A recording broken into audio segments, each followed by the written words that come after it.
প্রথম স্থান অধিকার করেছে নুরানি বিভাগ গ শাখা, অর্থাৎ এবছর যারা নাজেরা বিভাগে উত্তীর্ণ হচ্ছে, যাদেরকে আজকে আমরা কোরআনের সবক প্রদান করব।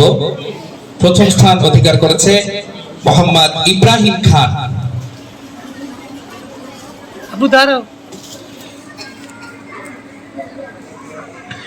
প্রথম স্থান অধিকার করেছে মোহাম্মদ ইব্রাহিম খান।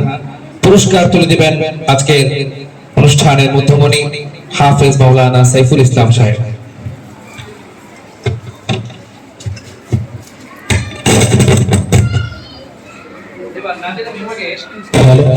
নাজেরা বিভাগে দ্বিতীয় স্থান অধিকার করেছে মোহাম্মদ আনাস। মোহাম্মদ আনাসকে পুরস্কার তুলে দেওয়ার জন্য আহ্বান করছি জনাব সাইফুল ইসলাম সাহেবকে।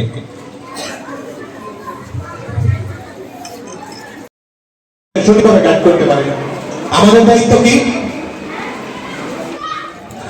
অভিভাবক যারা আছি তাদের উদ্দেশ্যে দুটি কথা। এক নম্বর কথা হলো যে আমি আমার ছাত্রের কল্যাণ কামনা করি, ভালো ভালো কল্যাণ কামনা করি, কিন্তু তার পিছনে মেহনত করতে রাজি নই। মেহনতটা কি? ছাত্র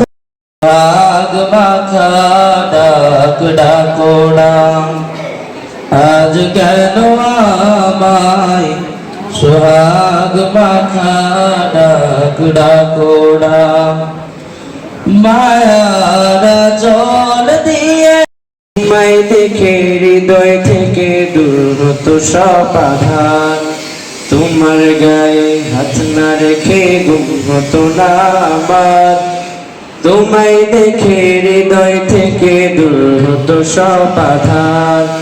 বাবা